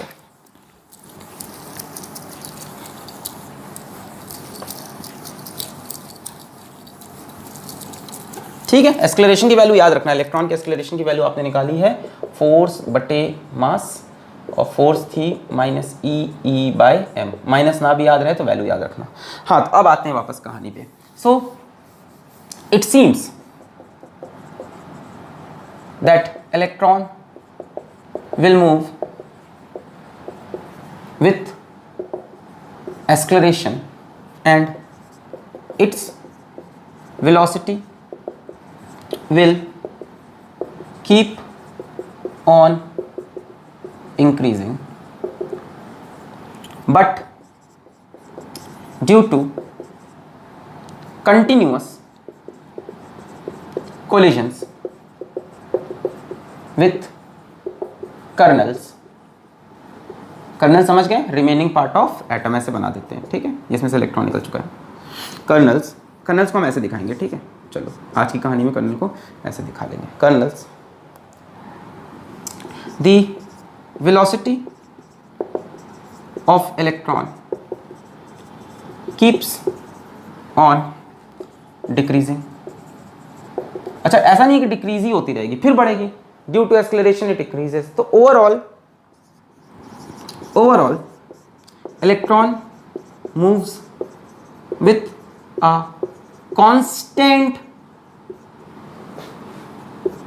small velocity in direction opposite to E net external, and this constant small velocity is called drift velocity। Note कर लें। अब कई बच्चे कहते हैं हिंदी मीडियम से, तो वो भी सुन लें कि इलेक्ट्रॉन जुम्बा जुम्बा जुम्बा मोशन कर रहा है, साथ में लड़ता भिड़ता जा रहा है, लड़ता भिड़ता जा रहा है, तो एक तो एक्सलरेशन हो रहा है, तो हमें लग रहा था कि इलेक्ट्रॉन की स्पीड बढ़ेगी, बट लड़ने भिड़ने की वजह से इलेक्ट्रॉन की स्पीड घट रही है। तो ओवरऑल ये हुआ कि एक कांस्टेंट स्मॉल वेलोसिटी से वो चल रहा है, ड्रिफ्ट वेलोसिटी, जो कि बहुत छोटी होती है बच्चों इलेक्ट्रॉन की, अप्रॉक्सीमेटली 10 की पावर -4 मीटर पर सेकेंड। थर्मल वेलोसिटी 10 की पावर 4 से 10 की पावर 5। यहाँ दिखाएं क्या होगा, जैसे मान लो ये इलेक्ट्रॉन है, ये मान लो ऐसे भागा, यहाँ लड़ा किसी कर्नल से, फिर ऐसे भागा, फिर यहाँ लड़ा किसी और कर्नल से, फिर मान लो ऐसे भागा, या है ना, कोलिजन्स हो रहे हैं, इधर उधर जा रहा है, फिर इससे लड़ा, फिर यहाँ गया, फिर मान लो इससे लड़ा, फिर मान लो इससे लड़के मान लो यहाँ आया, ठीक है। तो एक तो इतना समय बीत गया, और इलेक्ट्रॉन नेट डिस्प्लेसमेंट कितना किया, सिर्फ इतना। जो डिस्प्लेसमेंट ऑफ इलेक्ट्रॉन है वो तो यही है ना, ये सब कंडक्टर के अंदर है। और इस टाइम जो इलेक्ट्रिक फील्ड का डायरेक्शन है, मैं कहाँ बनाऊँ, यहाँ बना लूँ, ये मान लो इलेक्ट्रिक फील्ड है एक्सटर्नल, दिखाई पड़ रहा है। तो इलेक्ट्रॉन नेट जो मोशन किया वो इतना सा ही किया, इसको हम बोलते हैं ड्रिफ्ट हुआ, खिसक खिसक के चल रहा है, ड्रिफ्ट होके, ड्रिफ्ट मोशन कर रहा है थोड़ा सा। ओवरऑल ऐसे कचर कचर कचर कचर भाग रहा है, ये बहुत हाई स्पीड से भाग रहा है, अगर हम बात करें कि इलेक्ट्रॉन की एवरेज स्पीड क्या है, वो क्या होता है, total distance upon total time. Distance तो सब ऐड होते हैं, तो एवरेज स्पीड इसकी बहुत हाई है, करीब 10⁵ मीटर पर सेकंड के आसपास अप्रोक्स। बट इसकी एवरेज वेलोसिटी की बात करें, वेलोसिटी क्या होता है, total displacement upon total time. तो डिस्प्लेसमेंट सिर्फ इतना सा हुआ, तो वो बहुत छोटा है डिस्प्लेसमेंट, यानी एवरेज वेलोसिटी इसकी बहुत छोटी है as compare to average speed. Average velocity इसकी 10⁻⁴ मीटर पर सेकंड के आसपास। चलो सिर्फ इतना सा, नखरा इतना सा किया, ठीक है। हमें लग रहा था कि इलेक्ट्रॉन बहुत तेज भागेगा, एक्सलेरेशन हो रहा है, इधर भी आगे भी भागना चाह रहा है, ऐसा नहीं, नेट तो वो हमेशा देखो आगे की तरफ ही भागा, इलेक्ट्रिक फील्ड के अपोजिट ही, थोड़ा सा थर्मल वेलोसिटी का भी इफेक्ट है, थोड़ा सा एक्सलेरेशन। देखो इलेक्ट्रॉन को जो इनिशियल वेलोसिटी मिल रही है वो कहाँ से मिल रही है, सोच के आंसर दो, थर्मल से। एक्चुअल में तो उसको थर्मल से वेलोसिटी मिली, एक्सलेरेशन की वजह से वो इलेक्ट्रिक फील्ड के अपोजिट पर लड़ता भिड़ता भी जा रहा है। ये जो मोशन हुआ ये किसकी वजह से हुआ है, थर्मल की वजह से। ये जो मोशन हुआ है थर्मल की वजह से नहीं हुआ, थर्मल की वजह से तो वापस यहीं आ जाता, थर्मल में तो उसकी एवरेज 0 होती। समझो कहानी है, टाइम लगेगा, जितनी मेरे पास इंफॉर्मेशन सब मैं डाल रहा हूं, जितनी दे सकता हूं। तो ये जो ड्रिफ्ट हुआ ये इलेक्ट्रिक फील्ड की वजह से हुआ, इसके अपोजिट फोर्स इधर हमेशा लग रही थी, बट साथ में वो थर्मल वेलोसिटी भी इसको इधर उधर नचा रही थी। तो यही बता रहा हूं कि ऐसे ऐसे ऐसे नाचते हुए धीमे धीमे ये आगे बढ़ रहा है। अब आप बोलोगे सर एक बार में आगे क्यों नहीं बढ़ रहा, क्योंकि लड़ भिड़ जा रहा है, एक्सलेरेशन तो है, जैसे इसने आगे बढ़ना चाहा यहाँ लड़ गया, है ना, फिर मान लो थोड़ा इधर, फिर थर्मल वेलोसिटी इधर यहाँ लड़ गया, फिर यहाँ लड़ा, फिर यहाँ लड़ा, तो नेट ये इतना ड्रिफ्ट कर पाया due to electric field, and this is very small average velocity and this is called drift velocity. Concept of drift velocity आपका क्लियर हो गया, समझ में आ गई ड्रिफ्ट वेलोसिटी, कॉन्सेप्ट समझ में आ गया, क्लियर है एकदम, ठीक है। अब इसमें कुछ कहानियां और हैं वो भी समझ लो, कि दो सक्सेसिव कोलिजन के बीच में जो टाइम लगता है उसको हम बोलते हैं टाउ, और दो सक्सेसिव कोलिजन के बीच में जो डिस्टेंस कवर होता है उसको हम बोलते हैं लैम्डा। दो सक्सेसिव, यहाँ वाला कोई वाला, और सब अलग अलग होते हैं ना, रैंडमनेस इसके अंदर ना, यहाँ टाउ 1 टाइम, यहाँ टाउ 2, यहाँ टाउ 3, यहाँ टाउ 4। तो टाउ को हम बोलते हैं रिलैक्सेशन टाइम, कि अभी आराम कर लो, अगला कोलिजन होने वाला है भैया, है ना, थोड़ी देर रेस्ट करिए भैया, अभी अगला कोलिजन कराते हैं। और लैम्डा को हम बोलते हैं फ्री पाथ। फ्री पाथ मतलब अभी इतनी दूर तक कोई गाड़ी नहीं आ रही, आराम से चलाओ, फिर तो ठुकना ही है, जाके भिड़ना ही है। फ्री पाथ और रिलैक्सेशन टाइम, इतनी देर तक रिलैक्स करो फिर अगला कोलिजन, है ना। ये क्या है, time interval between 2 successive collision, ये क्या है, distance between 2 successive collision, time between, and this is distance between, और दोनों के लिए क्या लिख सकते हैं, सक्सेसिव कोलिजन, ठीक है, इसको हटा देते हैं। Time between successive collision, distance between 2 successive collision, इसका अब थोड़ी देर बाद हम यूज करेंगे टाउ लैम्डा, क्लियर। अब हम निकालते हैं फॉर्मूला फॉर ड्रिफ्ट वेलोसिटी। अब तक आपको कहानी क्लियर हो गई होगी, ठीक है। फॉर्मूला फॉर ड्रिफ्ट वेलोसिटी, इस तरफ जो चलने की स्पीड है वो 10⁻⁴ मीटर पर सेकेंड, और ये जो रैंडम मोशन है इसकी स्पीड 10⁵ मीटर पर सेकेंड। चलो बहुत बढ़िया। अब हम निकालते हैं expression for drift velocity, formula for drift velocity, ठीक है। एक्सप्रेशन फॉर ड्रिफ्ट वेलोसिटी या formula for drift velocity, drift velocity का फॉर्मूला डिराइव करते हैं, ठीक है। इसको मिटा दूँ, classical story of electric current. तो हम ड्रिफ्ट वेलोसिटी का फॉर्मूला लिखा लेंगे वीडी का, which will come out to be -E/m × tau average, ठीक है। अब इस एक्सप्रेशन को हम निकालने जा रहे हैं। चलो कहानियाँ आपने सारी पढ़ ली, ठीक है। मान लो इलेक्ट्रिक फील्ड वगैरह है, एक्सटर्नल इलेक्ट्रिक फील्ड वगैरह है, ये कोई इलेक्ट्रॉन है, ठीक है। ये इलेक्ट्रॉन मान लो इधर मूव किया, जाके एक कर्नल से टकराया, फिर मान लो इधर मूव किया, दूसरे कर्नल से टकराया, यहाँ से यहाँ आने में इसको टाइम लगा, मान लो कितना बोल दें, टाउ लगा, और जो यहाँ इसकी फ्री पाथ है वो मान लो कितनी है, लैम्डा है। जैसे ही इससे टकराएगा इसकी स्पीड कितनी हो जाएगी, 0 हो जाएगी। इसके बाद ये मोशन ये किस स्पीड से स्टार्ट करेगा, थर्मल स्पीड से, तो हमने बोला यहाँ इसकी स्पीड u1 है। फिर जैसे ही चलना स्टार्ट करेगा जब चलना स्टार्ट करेगा तो यहाँ इसकी स्पीड मान लो v1 हो गई, ठीक है। इस पूरे रास्ते इसके ऊपर एक एक्सलेरेशन लगेगा a, जो कि वहां देखा है। ये इसकी बात हुई। ड्रिफ्ट वेलोसिटी किसी एक इलेक्ट्रॉन को देख के नहीं बता देते, है ना। एक चीज लिख लो ड्रिफ्ट वेलोसिटी भी, जैसे मैंने अभी बताया कि उसकी जो ड्रिफ्ट स्पीड है, drift velocity is average velocity of all electron. ये नहीं कि इसी के एवरेज स्पीड लेके आंसर दे दिया, और भी तो इलेक्ट्रॉन है। ड्रिफ्ट स्पीड सबको देख के आई है। मैंने जो वहां वैल्यू लिखी थी वो उस इलेक्ट्रॉन की नहीं थी, वैसे कई इलेक्ट्रॉन थे वही काम कर रहे थे, उन सब की जो एवरेज स्पीड आई थी वो लिखी थी। ध्यान देना, याद रखना, it is average velocity of all electron. ये नहीं कि एक ही को देख के कि ये एवरेज, वो तो ऐसे ही मोशन किया, सारे इलेक्ट्रॉन्स को देखा जो अंदर थे। मान लो यहाँ दूसरा इलेक्ट्रॉन है कोई, वो अलग तरह का मोशन कर रहा है, सब अपनी अपनी कहानी जी रहे हैं, सब अपनी अपनी जिंदगी जी रहे हैं। वो इलेक्ट्रॉन मान लो इधर मूव किया, इधर मूव किया, इसे टकराया, ठीक है, यहाँ मूव किया, तो इसको लड़ने के बाद इसकी मान लो थर्मल वेलोसिटी u2 हो गई, यहाँ आके इसकी वेलोसिटी v2 हो गई, टाइम इसने t2 लिया, इसको τ1 कर लेते हैं, λ1 कर लेते हैं। इसका फ्री पाथ मान लो λ2 है, और एक्सलेरेशन तो सबका सेम रहेगा, कि एक्सलेरेशन भी डिफरेंट, वो तो सेम रहेगा, e भी सेम है, इलेक्ट्रिक फील्ड भी सेम, मास भी सेम। इस तरह से अनगिनत इलेक्ट्रॉन है, सब अपनी अपनी कहानी जी रहे हैं। जैसे ये इलेक्ट्रॉन है, मान लो ये ऐसे आया, यहाँ कर्नल से टकराया, फिर ऐसे भाग गया, ठीक है, यहाँ भाग गया, यहाँ अगला कोलिजन करने वाला है, ठीक। दो कोलिजन्स के बीच की बात कर रहे हैं। इस कोलिजन के बाद इसके पास सिर्फ थर्मल वेलोसिटी, यहाँ आते आते इसकी वेलोसिटी बढ़ के v1 हो गई, इसके बीच का जो पाथ है उसमें टाइम लगा, सॉरी u3 और v3, बीच में टाइम लगा τ3, डिस्टेंस λ3, एक्सलेरेशन। अब क्लियर हो रही है बात। ओवरऑल जो आप नेट देखोगे तो हम पूरी कहानी को ऐसा इमेजिन कर सकते हैं, सिर्फ इमेजिन। मान लो ये इलेक्ट्रिक फील्ड है, या ये बना लो, जैसा बनाना हो, ये एक्सटर्नल, तो ओवरऑल पूरी कहानी को आप ऐसा इमेजिन कर सकते हो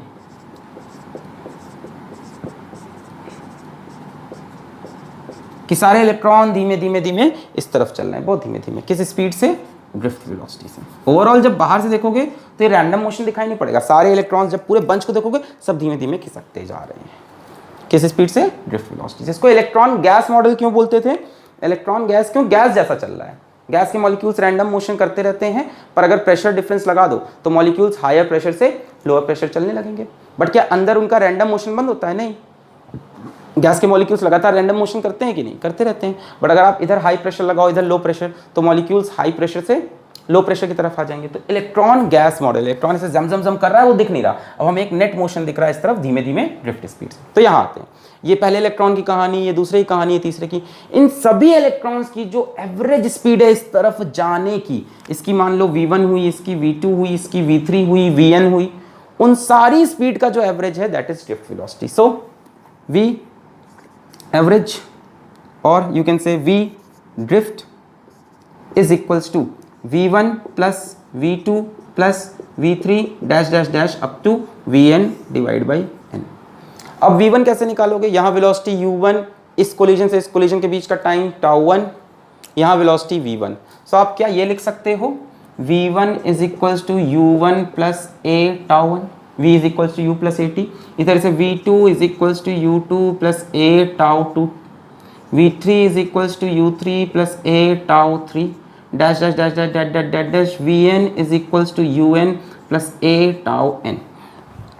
अब जब आप v एवरेज निकालोगे तो सबका, जब सबको ऐड करोगे, ऐड ही तो करना है ना, तो सब u1 u2 u3 सारी वेलोसिटी ऐड हो रही है ना, तो u1 u2 u3 को एक तरफ लिख लो, u1 plus u2 plus u3 dash dash dash dash dash un upon n plus a τ1 a τ2 a τ3, तो a कॉमन ले लें, τ1 plus τ2 plus τ3 dash dash dash dash τn divide by n, ऐसे लिख सकते हैं।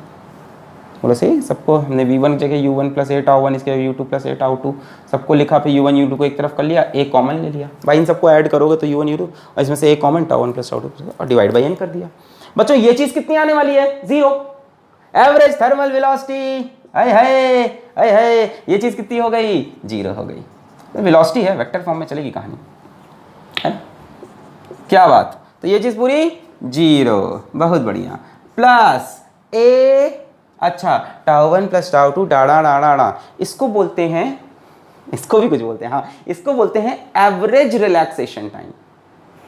एक एक का कौन मेजर करेगा, हमने कहा τ1 plus τ2 plus τ3 plus τn divide by N को बोल दो tau average, average relaxation time. तो A into tau average, A की value minus E by M into tau average. Drift speed is equals to minus E by M tau average. ये सब तो आपको पता है, mass of electron, charge of electron, electric field. Tau average is average relaxation time,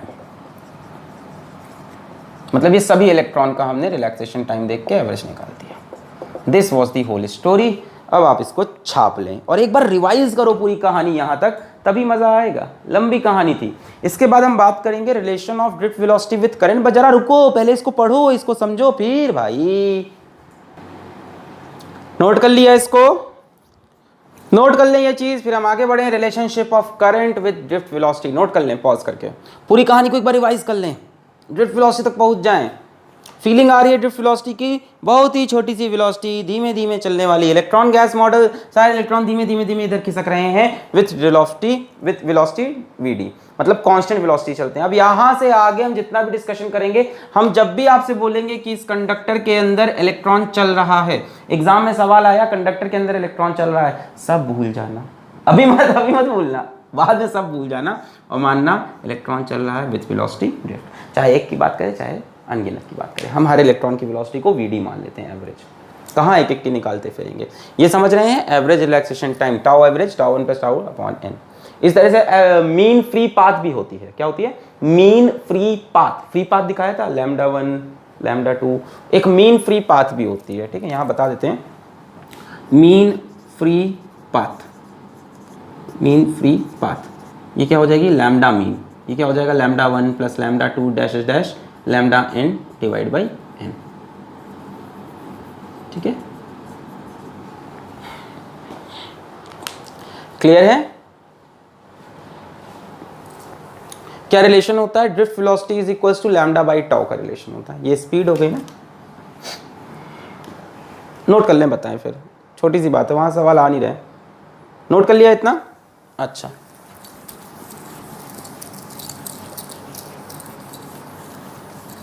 ठीक है। और एक छोटा सा कंसेप्ट और है, देख लो, यहाँ सवाल मिलेगा नहीं जल्दी। ठीक है, इतना लोड मत लेना। दो कोलिजन के बीच का जो डिस्टेंस है वो लैम्डा है, टाइम है टाउ है। ठीक है, मीन ले लेते हैं, दोनों एवरेज ले लेते हैं, टाउ एवरेज लैम्डा मीन। ठीक है,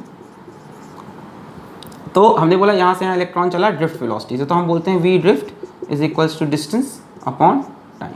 तो मान लो हो सकता है इसमें से कोई एक दे दे, दूसरा गायब कर दे, so you can find out this. Clear है? ये रिलेशन ज़्यादा इंपॉर्टेंट है, मिटाना जाए डिस्टेंस अपॉन टाइम से। अच्छा, अब मान लो आपसे कह दे कि पोटेंशियल डिफरेंस के टर्म्स में लिखो ड्रिफ्ट वेलोसिटी। इलेक्ट्रिक फील्ड के टर्म्स में वैसे भी आने वाला नहीं है, क्यों? अरे यार, चैप्टर है ये करंट इलेक्ट्रिसिटी, यहाँ पोटेंशियल डिफरेंस बैटरी की वैल्यू होगी। इलेक्ट्रिक फील्ड वगैरह तो इलेक्ट्रोस्टैटिक्स में ज़्यादा मायने रखता था, यहाँ पे इलेक्ट्रिक फील्ड से ज़्यादा मायने कौन रखेगा? Potential difference. तो पोटेंशियल डिफरेंस के टर्म्स में चीज़ें जानना जरूरी है। तो मान लो यहाँ बैटरी लगा दी, तो भाई बैटरी लगाने से क्या होगा? इसके बीच में वही पोटेंशियल डिफरेंस मिल जाएगा जो बैटरी का है, V मिल गया। मान लो इस कंडक्टर की लेंथ L है, हमें दी रखी है, और इलेक्ट्रिक फील्ड ऐसे बन जाएगी E, इलेक्ट्रॉन्स इसके अपोजिट इधर भागने लगेगा ड्रिफ्ट वेलोसिटी से। तो आपको पता होगा कि relation between E and V हमने पढ़ा था ना, dV is equals to minus E dot dx, है ना। अब यहाँ देख रहे हो इलेक्ट्रिक फील्ड कांस्टेंट है, तो कांस्टेंट केस में आप सीधा लगाते थे delta V is equals to E into delta X. ये डिस्टेंस होता था। डिस्टेंस कितना है? जिन दो पॉइंट्स के बीच का पोटेंशियल डिफरेंस निकालना है उनके बीच के डिस्टेंस को हम डेल्टा एक्स लिखते थे। कितना डिस्टेंस है? L। यानी यहाँ जो पोटेंशियल डिफरेंस है V across the ends of conductor is equals to E into L। यहाँ से E is equals to V बराबर L लगा सकते हैं। तो यहाँ पे रखोगे तो ड्रिफ्ट वेलोसिटी की वैल्यू आएगी VD इज इक्वल्स टू, अब माइनस हटा देते हैं क्योंकि वेक्टर क्वांटिटी तो है नहीं, अभी ये स्केलर हो गया, EV by ML into tau. यहाँ तो समझ में आ रहा है कि ड्रिफ्ट वेलोसिटी जो होगी वो इलेक्ट्रिक फील्ड के अपोजिट होगी। यहाँ बात समझ में नहीं आ रही, तो आपको पता है कि इलेक्ट्रॉन कहाँ से कहाँ फ्लो करता है? इलेक्ट्रॉन फ्लो करता है लोअर पोटेंशियल से हायर पोटेंशियल। ठीक है, करंट बहता है हायर से लोअर, इलेक्ट्रॉन उसके अपोजिट लोअर टू हायर, है कि नहीं? देखो इधर पॉजिटिव है, ये हायर पोटेंशियल है, नेगेटिव, इधर लोअर है तो लोअर से higher. VD is equals to EV by ML into tau, where V is potential difference, L is length of conductor. ठीक है, ये वाला रिलेशन ज़्यादा काम का होगा हमारे, क्योंकि करंट इलेक्ट्रिसिटी में पोटेंशियल डिफरेंस की ज़्यादा बात होगी, इलेक्ट्रिक फील्ड की नहीं। So this is more important. क्या, drift velocity is equals to EV by ML into tau.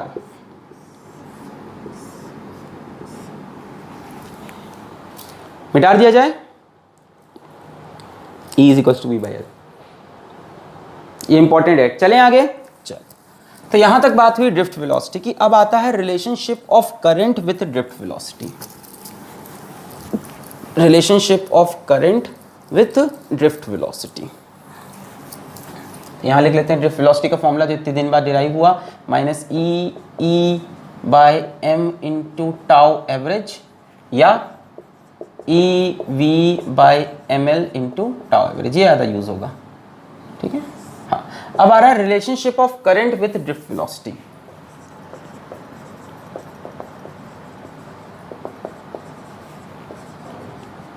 Current I with drift velocity,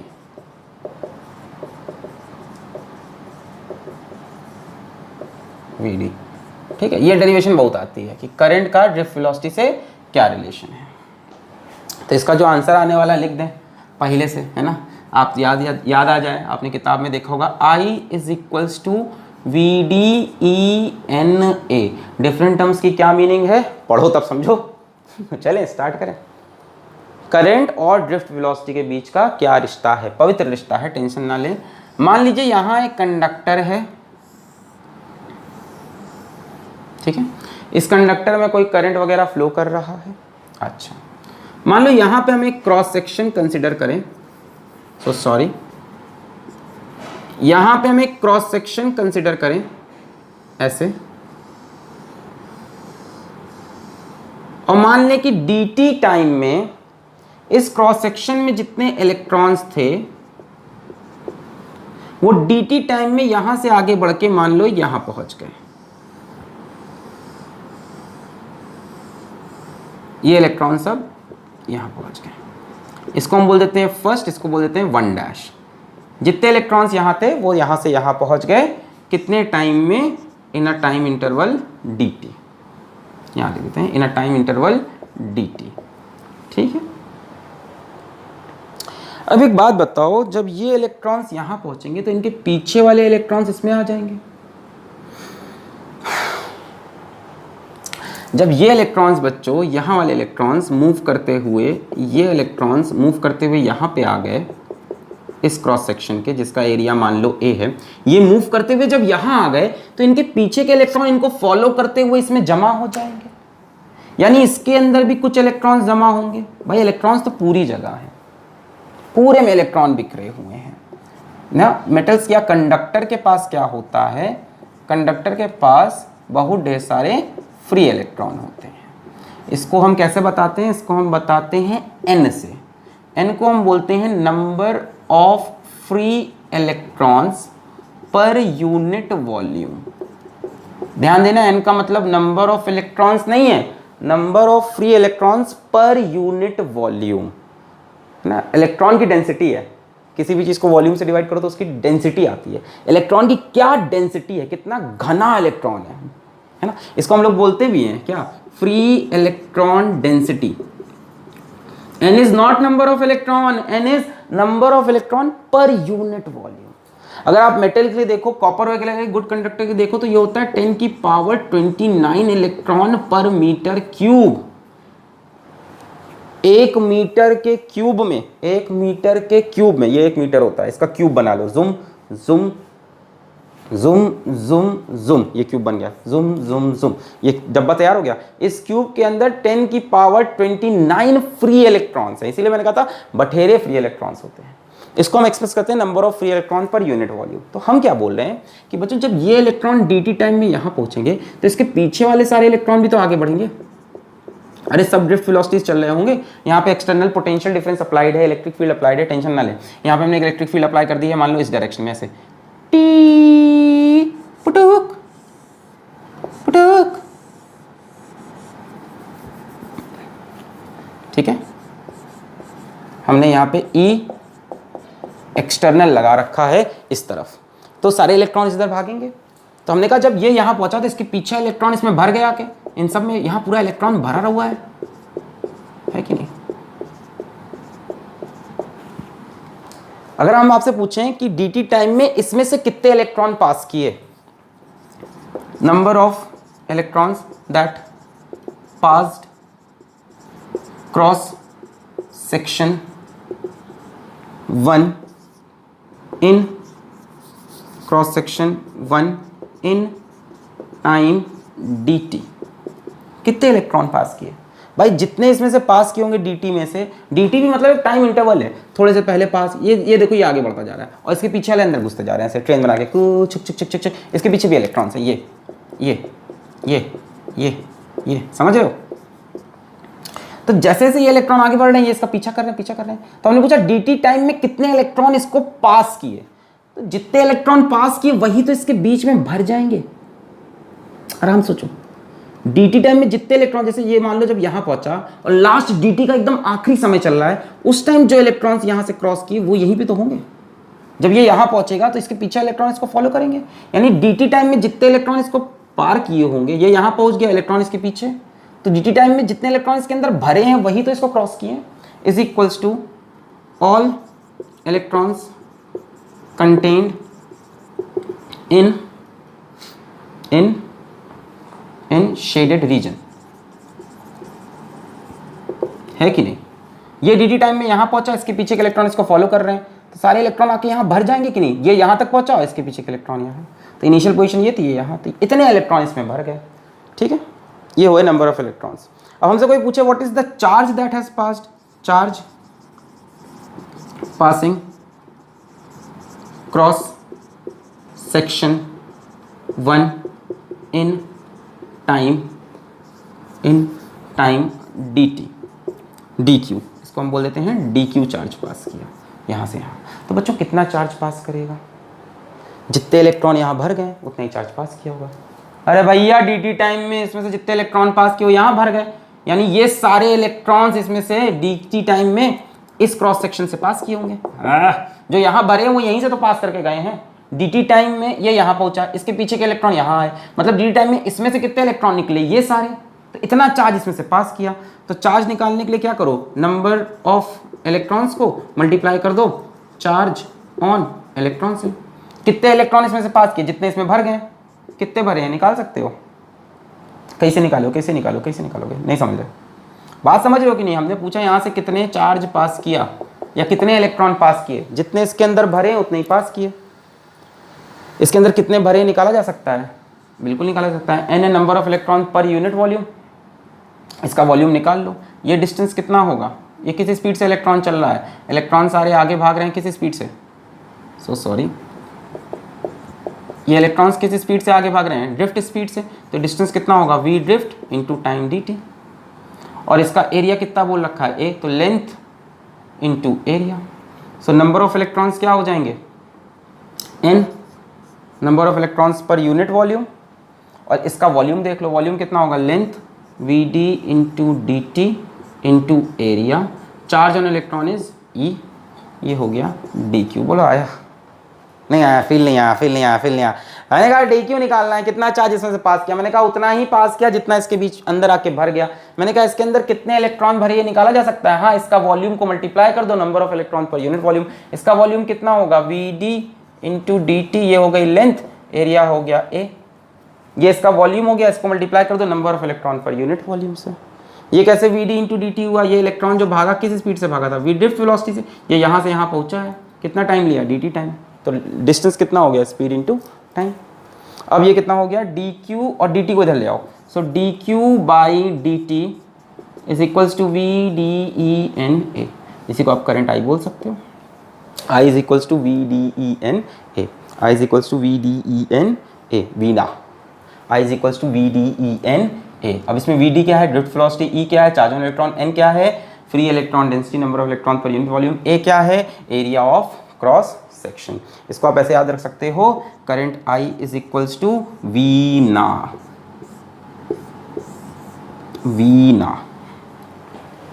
current I is equals to वीना। Clear है। अब यहाँ वेक्टर लगा नहीं सकते, current is not a vector quantity थी, minus vector लगा, वेक्टर साइन वन यहाँ नहीं लगा सकते ड्रिफ्ट वेलोसिटी के ऊपर, तो सिर्फ वैल्यू मिल सकती है। Current is a scalar quantity या टेंसर क्वांटिटी। क्लियर है, कहानी समझ में आ गई। हमने कहा dt टाइम में इसमें से कितना चार्ज पास किया, हमने कहा जितना पास किया उतना इसके अंदर भर गया है। इसके अंदर कितना चार्ज भर गया है, कैसे निकालें, चार्ज निकालने का तरीका number of electron into charge of electron. Number of electron कैसे मिलेंगे, हमें पर यूनिट वॉल्यूम पता है n है, तो इतने वॉल्यूम को n से मल्टीप्लाई कर दो। इसका वॉल्यूम कैसे मिला, ये vd से tt टाइम तक चला तो vd dt एरिया a, ये वॉल्यूम नंबर ऑफ इलेक्ट्रॉन से मल्टीप्लाई कर दिया पर यूनिट वॉल्यूम से, number of electron into charge of electron. I is equals to v ना, मिटाया जाए, नोट कर लो पॉज करके, पॉज कर लिया, नोट कर लिया, मिटाया जाए, ओके। तो I is equals to V ना, I is equals to V ना। और इसमें डिफरेंट टर्म्स की मीनिंग आपको क्लियर है एकदम। n नंबर ऑफ इलेक्ट्रॉन्स नहीं है, नंबर ऑफ इलेक्ट्रॉन्स पर यूनिट वॉल्यूम। सो हमने देखा कि I इज इक्वल्स टू आ गया है V ना, VDENA।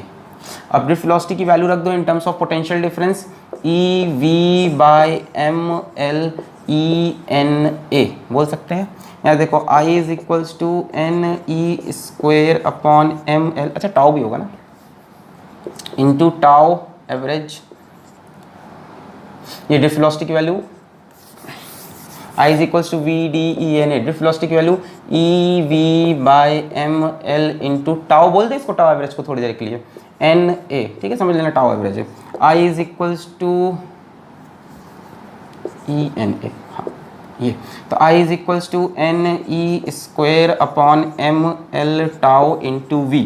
So V is equals to, इसको इधर भेजो, ML upon NE square tau into I। जरा ध्यान से देखो इस एक्सप्रेशन को, V is equals to ML upon NE square tau. अगला लेक्चर यहीं से स्टार्ट करने वाले हैं हम, हो गया। I is equals to V ना तक ही पढ़ाना था। जरा ध्यान से देखो, यहाँ पे M mass of electron constant, L length of conductor constant, N number of electron पर यूनिट वॉल्यूम कांस्टेंट रहेगा, E charge on electron constant, tau average relaxation time constant. ये सारी चीज़ें कांस्टेंट रहेंगी जब तक टेम्परेचर ना चेंज हो।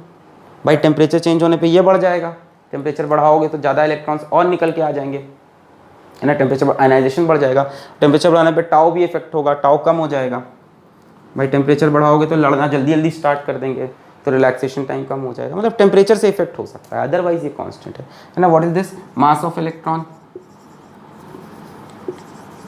Constant, what is this, length of conductor constant, है ना। V is equals to ML upon NE square tau, A भी होगा ना, एरिया कहाँ गया, ये ML यहाँ पे होगा, A टाउ है, ये होगा।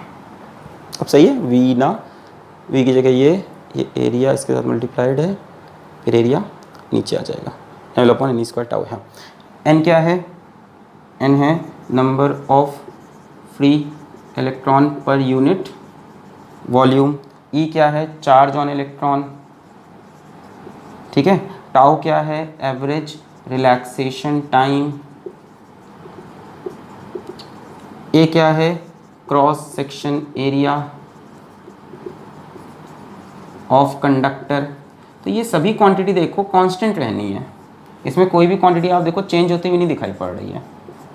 ध्यान से देखो, cross section of area change नहीं, कंडक्टर चेंज नहीं होगा, लेंथ ऑफ कंडक्टर चेंज नहीं होगा, मास ऑफ इलेक्ट्रॉन चेंज नहीं होगा, नंबर ऑफ फ्री इलेक्ट्रॉन पर यूनिट वॉल्यूम चेंज हो सकता है विथ टेम्परेचर कैन चेंज, है ना। टेम्परेचर बढ़ाओगे और आयनाइजेशन होगा, ठीक है। चार्ज ऑन इलेक्ट्रॉन चेंज नहीं होगा, एवरेज रिलैक्सेशन टाइम भी चेंज हो सकता है विथ टेम्परेचर।